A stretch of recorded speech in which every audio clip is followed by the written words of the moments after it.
और अब वक्त उत्तराखंड प्राइम का है। देहरादून में वरिष्ठ नागरिकों के लिए एल्डर हेल्पलाइन नंबर जारी कर दिया गया है। सीएम तीरथ सिंह रावत ने हेल्पलाइन नंबर 14567 का शुभारंभ किया। एल्डर हेल्पलाइन नंबर से वरिष्ठ नागरिकों की समस्याओं का समाधान होगा। इस पर समाज कल्याण मंत्री यशपाल आर्या भी यहां पर मौजूद रहे।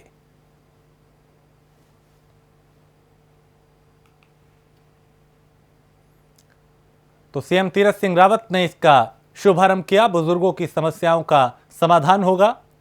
बाकायदा इसके लिए हेल्पलाइन नंबर जारी किया गया है।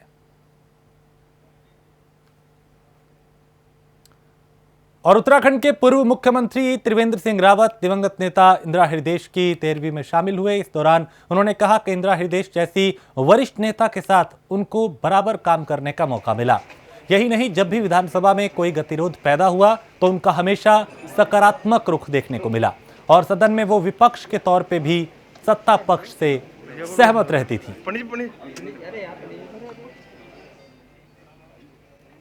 न केवल उत्तराखंड में बल्कि उत्तर प्रदेश उत्तराखंड में वरिष्ठतम सदस्य थी 1974 से, और बीच का अगर 2007 और 12 का कालखंड छोड़ दिया जाए तो हमेशा वो सदन में रहे।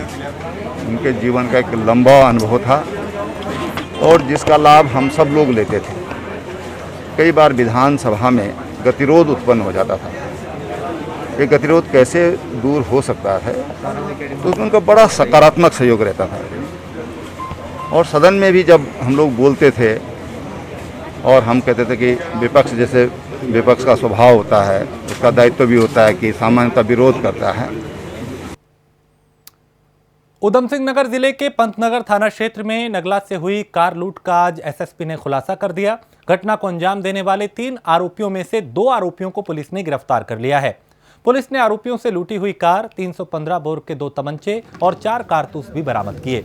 जबकि घटना को अंजाम देने वाला मुख्य आरोपी अनिल कुमार राठौर अभी फरार है। आरोपी की गिरफ्तारी के लिए पुलिस लगातार दबिश दे रही है। अलग अलग टीमें गठित की गई हैं और दावा किया जा रहा है कि जल्द वो भी पुलिस के शिकंजे में होगा।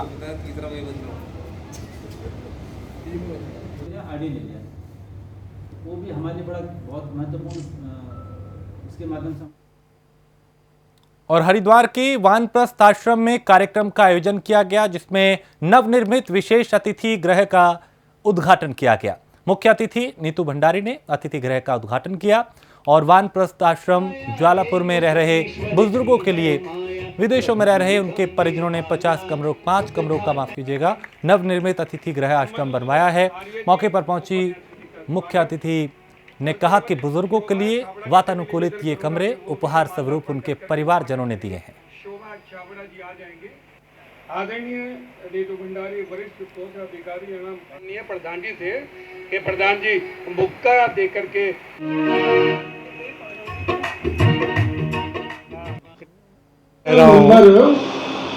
इस दौरान मेरे द्वारा और हमारे जो वर्तमान प्रधान जी हैं उनके द्वारा एक संयुक्त रूप से काफ़ी विकास कार्य होते रहे हैं। ये जो 5 अतिथि गृह जिनका अब हमने निर्माण किया है, हम पिछले 3 वर्ष से 2018 में इनका निर्माण करने की, बल्कि उस समय तो हम इनको रिनोवेट करने की, नवीनीकरण करने की योजना बना रहे थे, लेकिन उस समय हम इस कार्य को पूरा नहीं कर सके। उसके बाद फिर पिछले 18 महीने में दूसरा प्रशासन आ गया और उस प्रशासन ने इस आश्रम को बहुत ही अधिक दयनीय स्थिति में पहुंचा दिया। आश्रम की कार्यकारिणी ने आज मुझे जो इन्होंने एक 5 गेस्ट हाउस बनाए हैं उनके इनॉग्रेशन के लिए आमंत्रित किया गया था। इसके लिए मैं पूरी कार्यकारिणी वानप्रस्थ आश्रम की और सदस्यों को और उन सभी लोगों को जिन्होंने दान दे करके इन कुटियाओं का निर्माण कराया, सबको हार्दिक बधाई देती हूँ। और आर्य वानप्रस्थ आश्रम की व्यवस्था के बारे में मैं कहना चाहूँगी कि ये बहुत ही अच्छी यहाँ पर व्यवस्था है और जिस प्रकार का यहाँ पर ये कार्यक्रम का आयोजन करा है और यहाँ पर माहौल है, तो मैं उम्मीद करती हूँ कि ये इसी प्रकार से इसको जारी रखेंगे और खुद सिर्फ अपने लिए ही नहीं बल्कि समाज के लिए भी आगे बढ़ करके ये अपना योगदान देंगे। 70 से लेकर 97-98 साल तक के लोग यहाँ पर रहते हैं। उनकी जीवन शैली, अगर किसी को ये देखना है कि हमारे यहाँ वृद्ध कैसे रहे, तो यहाँ की जीवन शैली को देखें आकर के। ये वर्ल्ड में एक अनूठा आश्रम है अपने में, अनूठा आश्रम 1929 में इस बिल्डिंग का निर्माण करवाया गया था। महात्मा नारायण स्वामी ने 1928 में आज से 93 वर्ष पूर्व इसकी स्थापना की थी। तो फिर हम लोगों ने ये सोचा कि 1929 की बनी हुई बिल्डिंग है, ये अतिथि कक्ष थे पहले, हमें किसी भी समय गिर सकते हैं। सुर्खी और चूने की चुनाई से बने हुए थे, पहले सीमेंट का उपयोग बहुत कम होता था। ये विचार करके हमारे आश्रम प्रबंधन ने निर्णय लिया कि इसको निकाल करके, उखाड़ करके पूरी तरीके से इसका पुनर्निर्माण कराया जाए। इसमें मैं आभारी हूँ, हमारे आर के गुप्ता साहब ने इसका बीड़ा उठाया और हमारी एक बिमला माता जी रहती थी, उनके पुत्र हैं संदीप और सुशील जी, उनके परिवार ने एक कुटिया बनवाई। और रुड़की के कुमराड़ा गांव में सरकारी जमीन पर धार्मिक स्थल बनाने को लेकर विवाद हो गया। मौके पर पहुंची पुलिस टीम को भी ग्रामीणों का विरोध झेलना पड़ा। इस दौरान कुछ ग्रामीणों ने पुलिस पर पथराव कर दिया, जिसमें कई पुलिसकर्मी घायल हुए। हंगामा बढ़ता देख पुलिस ने लाठीचार्ज किया, बल प्रयोग किया। सूचना पर रुड़की एसडीएम वो भी पहुंचे और कई आला अधिकारी पहुंचे, जिसके बाद हालात पर काबू पाया गया।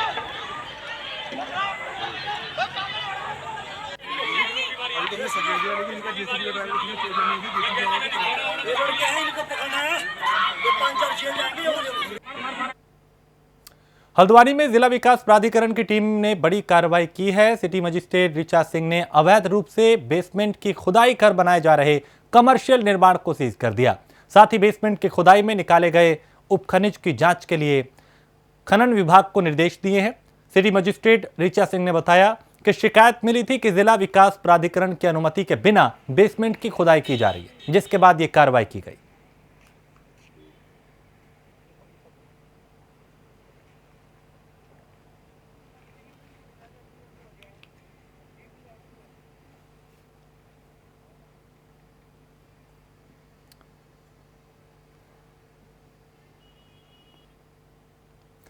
टिहरी में बीजेपी विधायक विनोद कंडारी के कैंप कार्यालय के सामने आम आदमी पार्टी के कार्यकर्ताओं ने एक दिवसीय धरना दिया।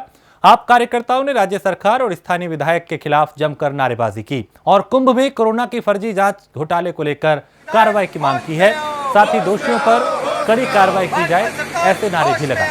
वहीं देवप्रयाग उपाध्यक्ष गणेश भट्ट ने बताया कि देवप्रयाग विधानसभा समेत उत्तराखंड में बेरोजगारी और महंगाई अपनी चरम सीमा पर पहुंच चुकी है, लेकिन राज्य सरकार इस पर कोई ध्यान नहीं दे रही। विधायक जो हैं, उन्होंने भी बेरोजगार युवाओं के लिए रोजगार की कोई व्यवस्था नहीं की है।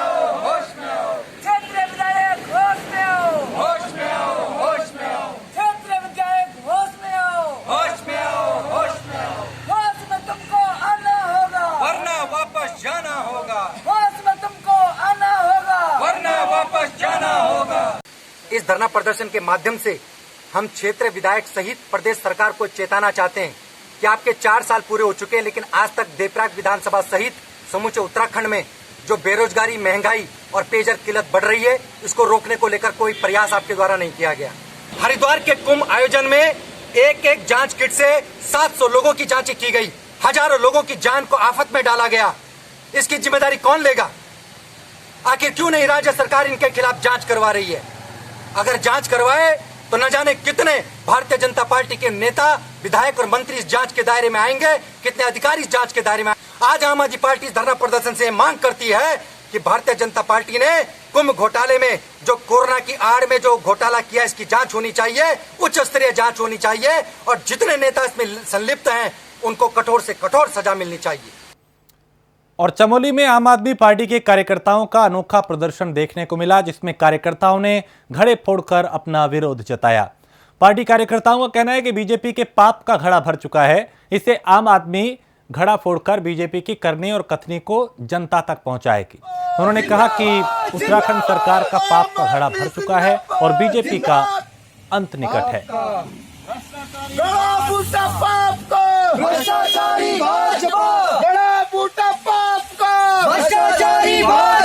तीरथ सरकार मुर्दाबाद, मुर्दाबाद, मुर्दाबाद। तीरथ सरकार मुर्दाबाद, मुर्दाबाद, मुर्दाबाद। भाजपा सरकार मुर्दाबाद।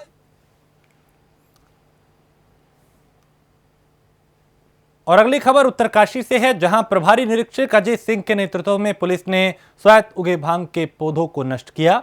साथ ही पुलिस ने भैरव घाटी, हर्षिल और बड़कोट पुरोला सांकरी कोट गांव में युवा वर्ग और आम जन को नशे के प्रति जागरूक किया। बता दें कि पुलिस अधीक्षक के निर्देशन में ड्रग्स जागरूकता सप्ताह चलाया जा रहा है। युवाओं को, लोगों को जागरूक किया जा रहा है कि नशे से दूर रहना है, नशे की लत नहीं लगनी चाहिए और जो लोग नशे की तस्करी कर रहे हैं उन पर भी लगातार लगाम लगाई जा रही है।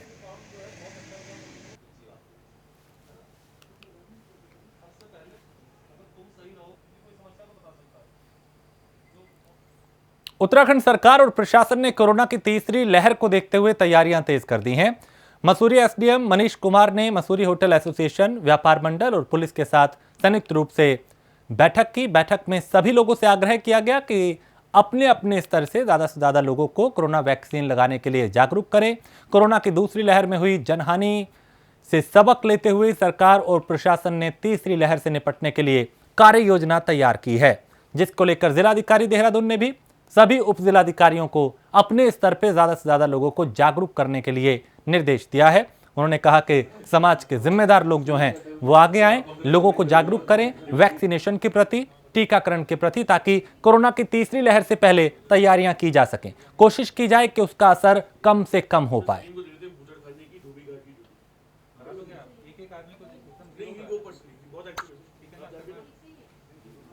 उसका मुख्य ध्येय ये था कि जो हमने देखा है हमारी दूसरी लहर में जो क्षति हुई थी, उस क्षति को कैसे रोका जाए, उसके संदर्भ में हमारी तैयारियों की समीक्षा थी और साथ ही साथ पुलिस प्रबंधन भी देखना था क्योंकि मसूरी एक पर्यटक स्थल है, तो यहाँ पे लोगों की बाहरी लोगों की बहुत आमद रहती है।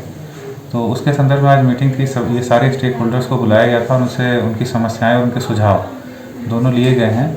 और अब हमारा इस बात पे जोर है कि जो नेक्स्ट वेव आने वाली है और इसमें क्या बचाव की क्या चीज़ें जो हैं वो हमें करनी चाहिए। और माननीय जिलाधिकारी महोदय का लगातार इस बात पर विशेष बल रहा है कि वैक्सीनेशन जो है वो वैक्सीनेशन सभी का हो। 18+ जो भी लोग हैं उनको 100% वैक्सीन की डोज जो है वो मुहैया कराई जाए। उसके लिए हमने वैक्सीनेशन केंद्र भी बढ़ाए हैं। तो इस संदर्भ में आज जो बैठक थी वो की गई थी। यात्रा थी, हमारा आंदोलन था, संघर्ष था, उसके अंतर्गत एसडीएम साहब द्वारा बैठक बुलाई गई और बैठक में मुख्य मुद्दे पर्यटक स्थल खोलना, शनिवार इतवार को बाजार खोलना, समय बढ़ाना, इस बारे में चर्चा हुई और कोविड संक्रमण की तीसरी लहर के बारे में बात हुई, किस तरह बचाव होना चाहिए और वैक्सीनेशन को लेकर एक अहम मुद्दा निश्चित हुआ है। व्यापार मंडल द्वारा ये अवगत कराया जाएगा और सुनिश्चित किया जाएगा कि आगामी 1 जुलाई तक 99% मसूरी की जनता वैक्सीनेटेड होगी और कोविड संक्रमण से बचाव के लिए अपना टीका लेगी। ये हमारा ध्येय है। जैसे माननीय प्रधानमंत्री जी ने कहा है, जान भी बचानी है, जहान भी बचाना है, लाइव्स एंड लाइवलीहुड्स दोनों को। और हमारे यहाँ क्योंकि पर्यटन प्रदेश है, हमारे यहाँ तो रोजगार का एक ही साधन है पर्यटन। तो उस सब को लेके हमने बैठ के विचार विमर्श करा, सोचा कि कैसे अपने सारे SOPs इन प्लेस रखें। जो टूरिस्ट आए उनको रैपिड एंटीजन टेस्ट के लिए प्रोत्साहित करा जाए, जो नहीं करा पाए बाई चांस। देश सरकार से ये है क्योंकि पर्यटक जब आता है, चाहे वो मसूरी आए, चाहे नैनीताल आए, चाहे टिहरी आए, चाहे उत्तरकाशी आए, जहाँ पे भी आए प्रदेश में, ऋषिकेश आए, खासतौर पे वीकेंड पे टूरिस्ट आता है। तो वीकेंड पे अगर बाज़ार बंद रहता है तो टूरिस्ट बहुत ज़्यादा निराश होता है और वो परेशान भी होता है। वो जहाँ पे होटलों में अपने आप को बंद कैद महसूस करता है। साथ साथ जितने हमारे पर्यटक स्थल हैं उनका खुलना बहुत ज़रूरी है। हमने इन दोनों चीज़ों पर गुजारिश करी है। हमने ये रिक्वेस्ट करी है कि अगर हमें सैनिटाइजेशन के लिए अगर शहर के लिए बाज़ार बंद करना भी है तो उसको हफ्ते के बीच में, चाहे वो मंगलवार हो जैसे दिन, उस दिन बंद करा जा सकता है। लालकुआ की नगीना कॉलोनी में रेलवे प्रशासन के नोटिस चस्पा करने के मामले का पता लगते ही बीजेपी के वरिष्ठ नेता और पूर्व नगर पंचायत अध्यक्ष पवन कुमार चौहान भी मौके पर पहुंचे और लोगों को रेलवे विभाग के अधिकारियों से बात करने का आश्वासन दिया। बीजेपी नेता ने कहा कि रेलवे प्रशासन द्वारा नोटिस का चस्पा करना उचित नहीं है। उन्होंने कहा जल्द ही क्षेत्रीय विधायक के साथ मिलकर सीएम से इस मामले में बात करेंगे और किसी के साथ अन्याय नहीं होने दिया जाएगा। जिसके बाद सैकड़ों की संख्या में लोग तहसील कार्यालय पहुंचे, जिलाधिकारी के नाम ज्ञापन सौंपा।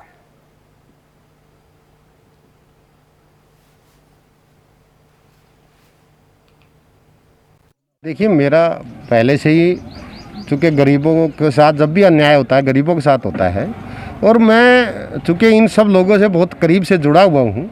पिछली बार भी जब तोड़ा गया, गरीबों को उजाड़ा गया, तो हमारे माननीय मंत्री और उस समय के विधायक ने फ़ोन स्विच ऑफ कर लिया, बंद कर दिया। हम लोगों को बड़ी पीड़ा होती है कि हम सामाजिक काम करने वाले को ये सोचना चाहिए। देखिए, विकास कार्य अपनी जगह है, रेलवे अपना काम करती है, वो दूसरी बात है, लेकिन रेलवे के लोगों ने तो यहाँ बसने दिया गया होगा ना, वो भी तो कहीं ना कहीं जवाबदार है। फिर उस समय जब तोड़ ही रहे थे तो उस समय तोड़ लेना चाहिए था। जब तोड़ दिया, गरीबों को उजाड़ा था और उजाड़ देते। रोज रोज नई नई नीति बना करके लाते हैं, ये ठीक नहीं है।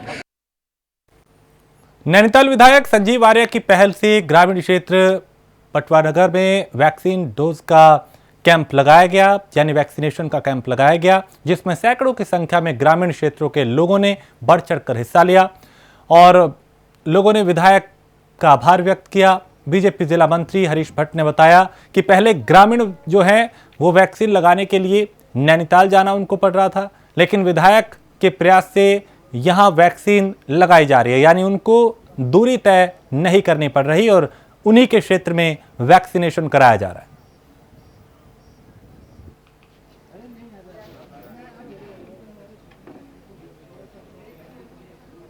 हम अपने क्षेत्र ग्रामीण क्षेत्र DSC पटवाडांगर में जो कैंप माननीय विधायक जी द्वारा लगाया गया, जिसमें हमारे सुदूर कई ग्राम वासी जैसे कि देवीधुरा, पापड़ी, बोरा गांव और वही ताकुला, रूसी, आरुखान, जमीरा, कोण, सभी लोगों को जो है इसमें लाभ मिला है। इसके लिए मैं माननीय विधायक संजीव आर्य जी का बहुत तहे दिल से धन्यवाद दूंगा, क्योंकि ये लाभ इन लोगों को मिला। जैसा कि कोरोना काल चल रहा था, यहाँ से नैनीताल के लिए गाड़ियाँ बिल्कुल ही नहीं है इस वक्त, तो हमारे ग्रामीण क्षेत्र में रहने वाले लोगों के लिए बड़ी दिक्कत का सामना करना पड़ रहा था।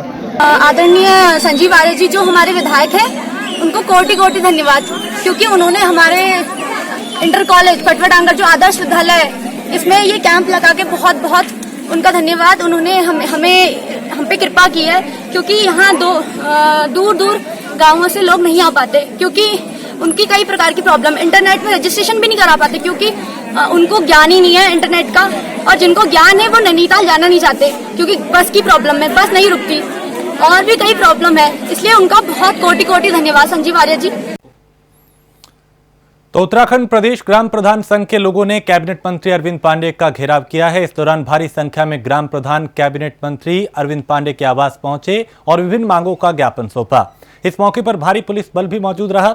वहीं ग्राम प्रधान संघ के जिलाध्यक्ष भास्कर संभल का कहना है कि कैबिनेट मंत्री अरविंद पांडे पंचायती राज मंत्री भी हैं और ग्राम प्रधान की समस्याओं के लिए 42 बार ज्ञापन सौंप चुके हैं। कार्रवाई नहीं होने पर आंदोलन की उन्होंने चेतावनी दी।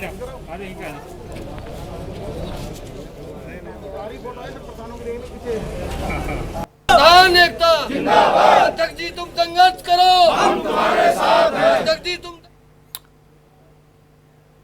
खबर देहरादून से है, जहां शिक्षा मंत्री अरविंद पांडे जन जागरण यात्रा करेंगे। 1 जुलाई से 15 जुलाई के बीच जिले का वो भ्रमण करेंगे। गौरा देवी पर्यावरण जन जागरण के तहत वो यहां पे यात्रा करेंगे और प्रदेश भर में वृक्षारोपण कार्यक्रम में शिरकत करेंगे। यात्रा के दौरान अटल उत्कृष्ट विद्यालयों का शुभारंभ किया जाएगा।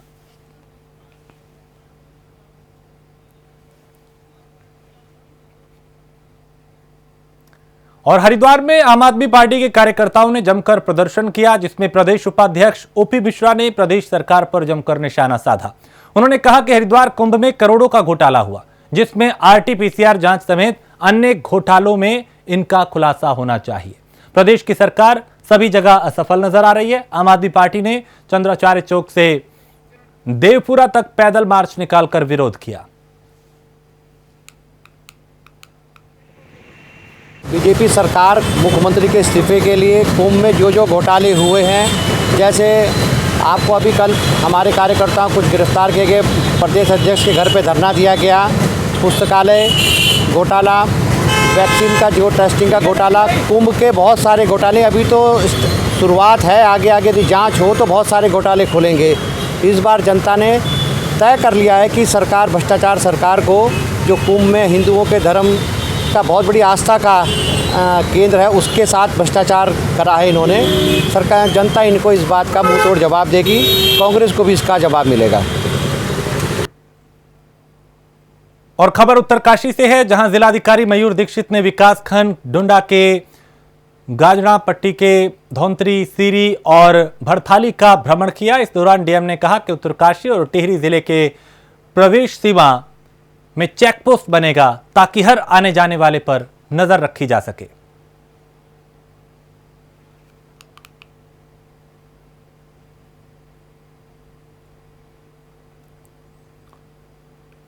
और किच्छा में आम आदमी पार्टी के कार्यकर्ताओं ने अनोखा प्रदर्शन किया, जिसमें आम आदमी पार्टी के कार्यकर्ता आज घड़े लेकर बीजेपी विधायक राजेश शुक्ला के निवास पर पहुंचे और कार्यकर्ताओं का कहना है कि बीजेपी का पाप का घड़ा भर चुका है। इसे आम आदमी की जो सरकार है, जो कार्यकर्ता है, जो पार्टी है, वो फोड़कर बीजेपी की करनी और कथनी का अंतर सबके सामने लाएगी।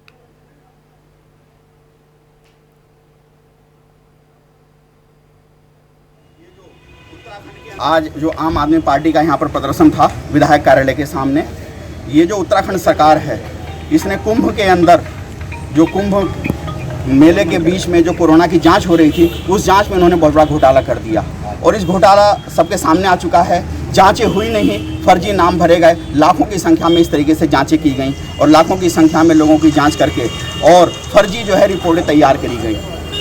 आम आदमी पार्टी आज ये मांग करती है कि इस घोटाले के अंदर जो है इसकी सीबीआई जांच होनी चाहिए और सारे दोषी पकड़े जाने चाहिए। भाजपा सरकार फेल हो चुकी है, पहले शिक्षा, स्वास्थ्य में, अभी इन्होंने देखिए पलायन का मुद्दा बहुत बड़ा। और खबर अल्मोड़ा से है, जहां जागेश्वर के विधायक गोविंद सिंह कुंजवाल ने उपराड़ी तोक के प्रभावितों की समस्या के स्थायी समाधान की मांग की है। उन्होंने कहा कि अनुसूचित जाति के 8 परिवार भूस्खलन की चपेट में आ गए। इन परिवारों को 42 लोग गांव के स्कूल में शरण लेकर रहने को मजबूर हैं।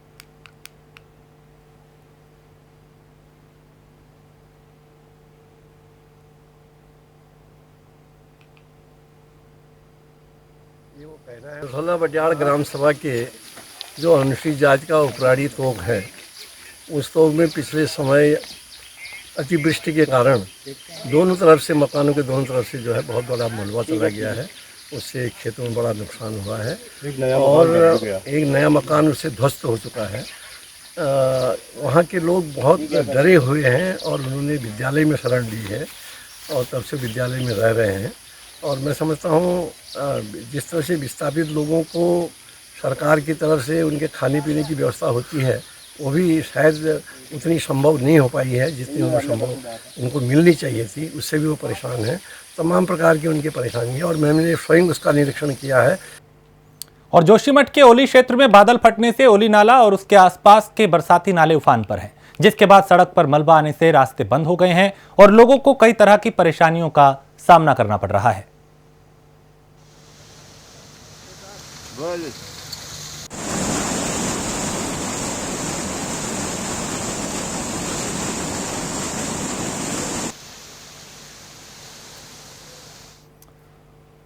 और इसी के साथ इस बुलेटिन में फिलहाल इतना ही। देश प्रदेश की बाकी खबरों के लिए आप देखते रहिए प्राइम न्यूज।